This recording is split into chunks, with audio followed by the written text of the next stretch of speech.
You guys, it's your favorite federal informant.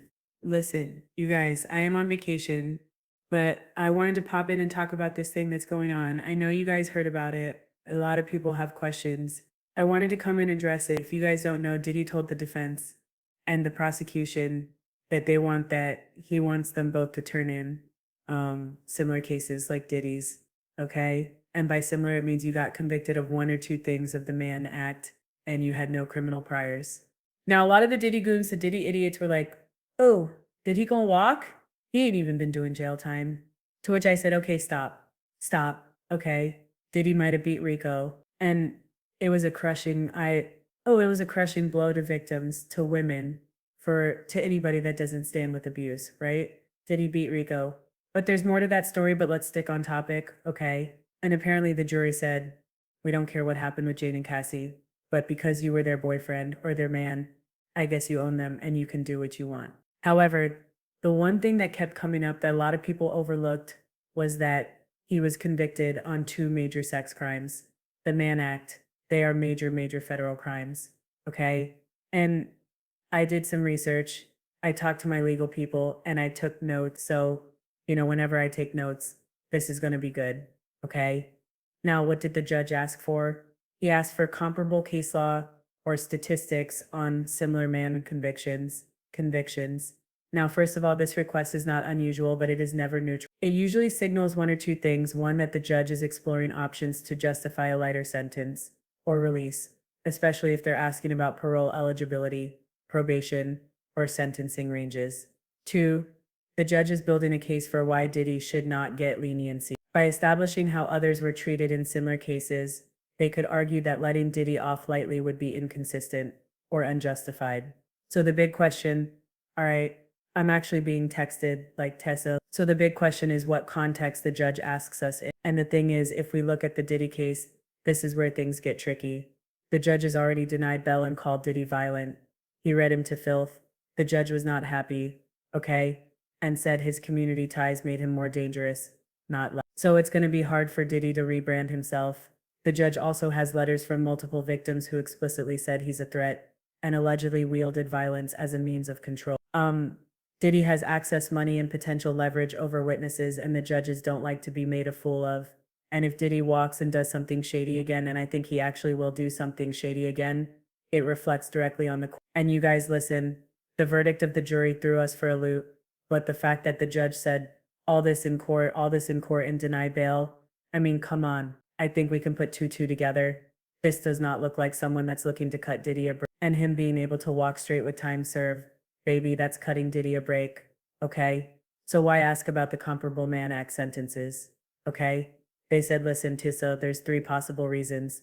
One, judicial cover. The judge might personally feel parole is risky, but is giving the appearance of objectivity by asking both sides for precedence. That way, no one can claim bias later. Now he might be appealing his decision for when he sentences. If Diddy's team appeals any eventual sentence, the judge can say, I reviewed the sentencing ranges and outcomes for similarly situated defendants under the Mann Act, and the sentence falls squarely within that range. Or the judge also might be testing boundaries. Maybe the judge is trying to find out how lenient or harsh they can go without being reversed. They can be considering probation in theory, but still leaning towards prison, unless Diddy's team provides extraordinary mitigating evidence. Now let's talk about that mitigating evidence. Remember when I told you guys that Diddy's team, I believe, are trying to shut up any content creators that are still criminal with them? And they feel like if they shut down the content creators, then they can start on this rebrand. Think about it. You shut us up by July, August, September, and then you got a little bit of October to get this Mother Teresa Hail Mary that they think is going to wipe Diddy's record clean. Unfortunately, a lot of evidence that the jury wasn't, a lot of witness statements and affidavit that the jury didn't see. The judge is privy to all that, and all that is going into his decision. Okay, so again, I actually said, but do you really think there is any type of risk of Diddy walking with just parole? I said no, but I had to take it to the people that actually practice law, and they said right now, Tissa, it is super low. And I'm like, okay, but why? Because y'all also said it was super low that he was going to beat the Rico charger. Well, that's not true. They said the Cassie charges were super low. They said one, the Mann Act is a serious federal charge. And even though it's sometimes used strategically in civil or hybrid cases, judges take it very seriously when paired with violence and pattern behavior. Judge Aaron, when did he was asking for bail, said not only is he violent, but there is a pattern of violence. Public sentiment, they also will take this.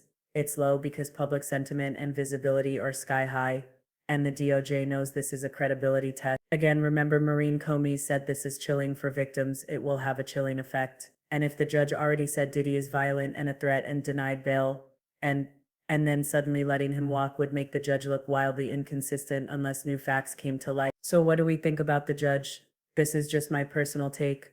I think the judge is doing due diligence checking to see if there's any legal wiggle room, but based on prior comments, it sounds like this judge already sees Diddy as a danger, and it's just asking for case comparisons to legally reinforce whatever sentence he's already decided on.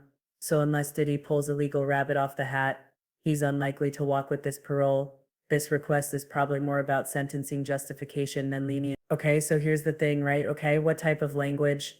And I just want to refresh your memory. The type of language that slams the door on parole or probation. And listen, let's get into this.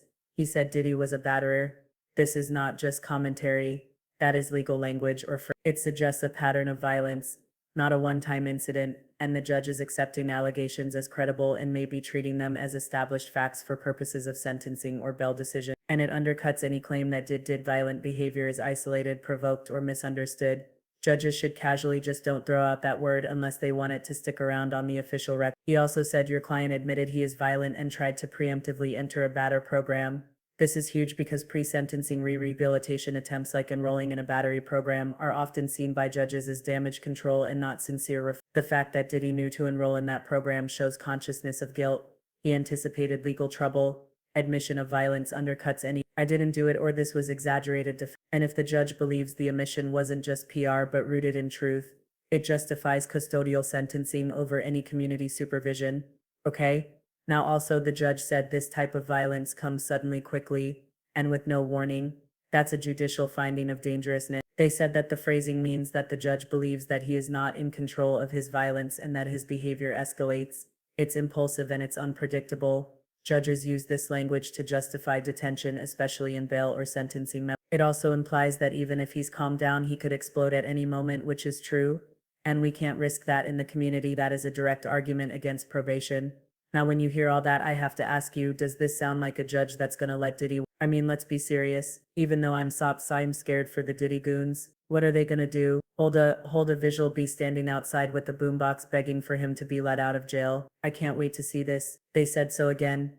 I don't think it does, or actually absolutely not. If anything, a judge is building a sentencing record that says even if this man has money, power, and influence, he is violent, he is dangerous, and he is incapable of safely existing in the community. He tried to game the system with the batter program. He admitted what he did, and I'm not playing along. Again, these statements make it legally and politically almost impossible for the judge to grant parole without massive backlash or risk. If Diddy reoffends or contacts a victim after release, it's on the court. This isn't a judge looking for an excuse to show mercy. It's a judge locking in a narrative of violence, manipulation, and danger. Any future sentencing or probation denial can be backed by this exact language. So unless something drastic changes, probation or parole is extremely unlikely. You're watching a legal system slowly setting the foundation for a multi-year custodial sentence, or at the very, very least, strictly monitored. Okay? Strictly monitored. Movements. Again, listen, at the end of the day, I don't know. It is what it is. We are expecting that Diddy will actually do some jail time. I don't think that the judge is actually going to take the time and go through all this and make all these notes just to let him out on the public. Now did he really offend? That's a different subject. 100% thinks he will, but you never know. Maybe in Mark Agnifilio's loving arms, he has found a new version of himself, because we know that Mark is doing his best to uplift that man. Anyway, y'all let me know what you think in the comments. I'll talk to y'all later.